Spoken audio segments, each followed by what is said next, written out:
तोरा बाप को जब तोरा बाप को जब फाटे छो तोरा बाप को जब फाटे छो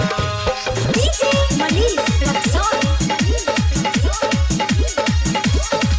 तोरा बाप को जब फाटे छो मां गायत्री रिकॉर्डिंग स्टूडियो हम करबो बियाह के कोना तोहर अगुआ काटै छो हम करबो बियाह के कोना तोहर अगुआ काटै छो सुन गोरकी गए बात ना सुन पतरकी गए ओहो सुन गोरकी गए हमरा से तोरा बाप के फाटै छो सुन गोरकी गए हमरा से तोरा बाप के फाटै छो सुन गोरकी गए हमरा से तोरा बाप के फाटै छो डीजे मनीष रक्सौल तोरा बाप को जब तोरा बाप को जब फाटे छो तोरा बाप को जब फाटे छो सिंगवाई धर्मेंद्र निर्मलिया कितना दिन जीता गोरकी बाप के तू डर से चल न के भाग जाइ छी अपना घर से अपना घर हाँ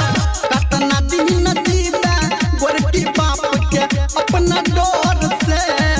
चल न के भाग जाइ छी अपना घर से तोहर माई खेलै छौ खेला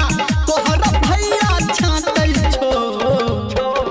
सुन गोरकी गए सुन पतरकी गए बात ना सुन गोरकी गए हमरा से तोरा बाप के फाटै छौ सुन गोरकी गए हमरा से तोरा बाप के फाटै छौ सुन गोरकी गए हमरा से तोरा बाप के फाटै छौ तोरा बाप को जब तोरा बाप को जब फाटे छो तोरा बाप को जब फाटे छो अभी आप सुन रहे हैं सावरिया म्यूजिक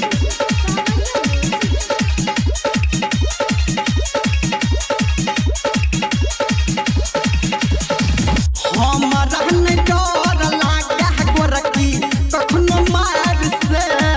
तोरा पाप खातिर कटबही कटे के कोदार से हमरा नहीं डर लागे गोरकी कखनो मार से तोरा पाप खातिर कटबही कटे के कोदार से धर्मेंद्र के तोहर छटकी बहिन दुनिया डांटै छो सुन गोरकी गए की रे सुन पतरकी गए बात ना सुन गोरकी गए हमरा से तोरा बाप के फाटै छो सुन